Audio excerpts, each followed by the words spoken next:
हम इंसानों की एक आदत होती है, हमेशा स्वयं को दुखी और दूसरों को अपने से ज्यादा सुखी समझते हैं, जबकि सच तो यह है कि भगवान ने सभी को अपने अपने हिस्से की सुख और दुख दोनों दिए हैं। सुख और दुख भी ऐसे ही उभय संयोग हैं। यह सर्वत्र न सुख है न दुख, दोनों समान रूप से विद्यमान है। देखने में एक स्थिति भली दूसरी है लगती है। सुख सभी चाहते और दुख को सर्वथा त्याज्य समझते हैं, किंतु यदि विचार पूर्वक देखा जाए तो दोनों ही उपयोगी और आवश्यक प्रतीत होते हैं। धनात्मक और ऋणात्मक विद्युत धाराओं के संयोग से जैसे प्रकाश का उद्भव होता है, वैसे ही जीवन को गतिवान बनाए रखने के लिए सुख भी आवश्यक है और दुख भी।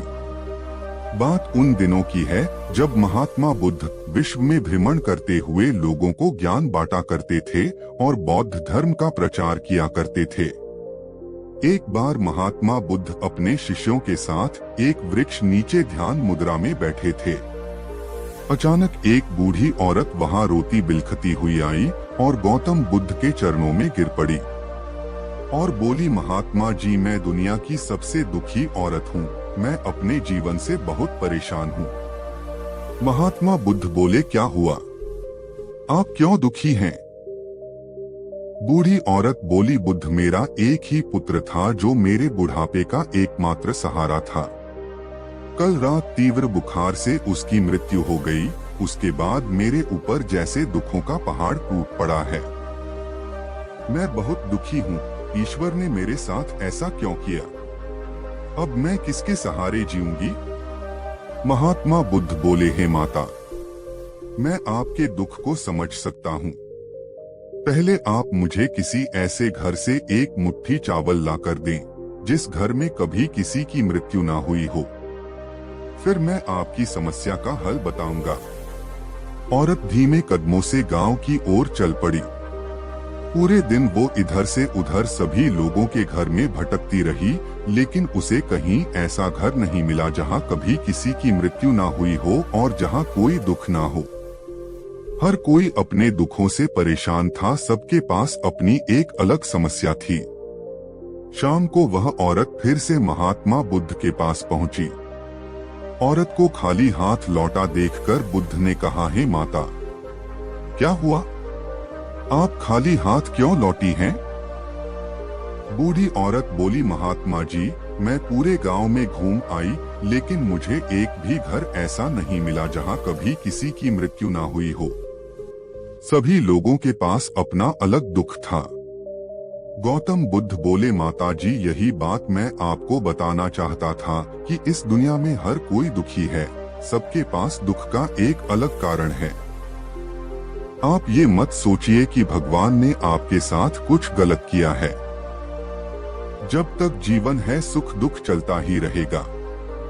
जैसे दिन के बाद रात जरूर आती है और फिर रात के बाद दिन, ठीक वैसे ही सुख के बाद दुख आएगा और फिर दुख के बाद सुख।